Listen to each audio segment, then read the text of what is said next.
Street food has always been synonymous with culinary adventure and cultural exploration. The vibrant colors, intoxicating aromas, and enticing flavors all promise an unforgettable dining experience.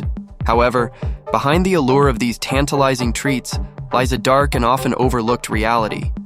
The health risks associated with consuming street food. At the heart of this danger is the lack of proper sanitation.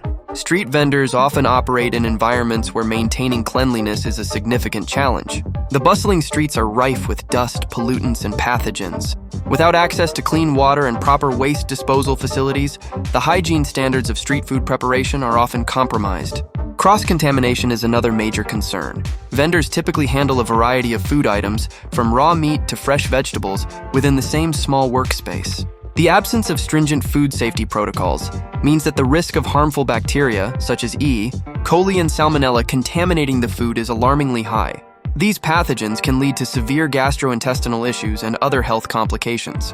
Furthermore, the freshness of ingredients used in street food is highly questionable. Vendors may resort to using subpar or expired ingredients to maximize profits. This approach not only reduces the nutritional value of the food, but also increases the risk of foodborne illnesses.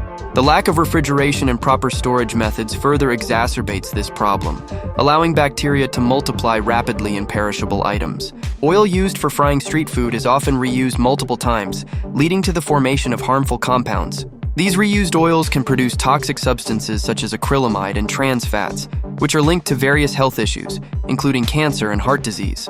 The excessive use of these oils also contributes to unhealthy levels of cholesterol and saturated fats in the body, posing long-term health risks. Amidst these grim realities, it is crucial for consumers to exercise caution. Opting for street food from vendors who maintain visible cleanliness and proper food handling practices can mitigate some risks. Additionally, consuming freshly cooked items and avoiding raw or undercooked food can reduce the chances of contamination. Awareness and education play vital roles in addressing these health risks. By promoting hygiene standards and food safety among street vendors, communities can help ensure a safer street food culture. Health authorities must also enforce strict regulations to monitor and control the quality of street food. Until such measures are widely implemented, the dark reality of street food remains a pressing concern for public health.